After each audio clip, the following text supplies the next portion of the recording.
un pensiero a così.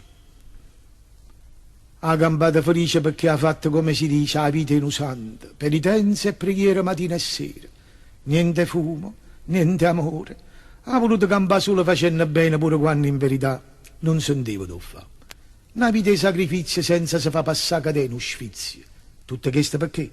Per godersi all'aldilà o paradiso eterno. La vita vista morta. Se io era pareva che dicesse babbia che lo sorriso che teneva, ma stonga finalmente godendo il paradiso.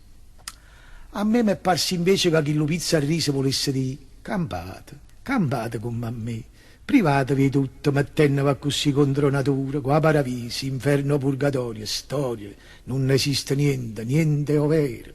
La vita e la morte sono un mistero, che né vivo né morto nessuno può svelare.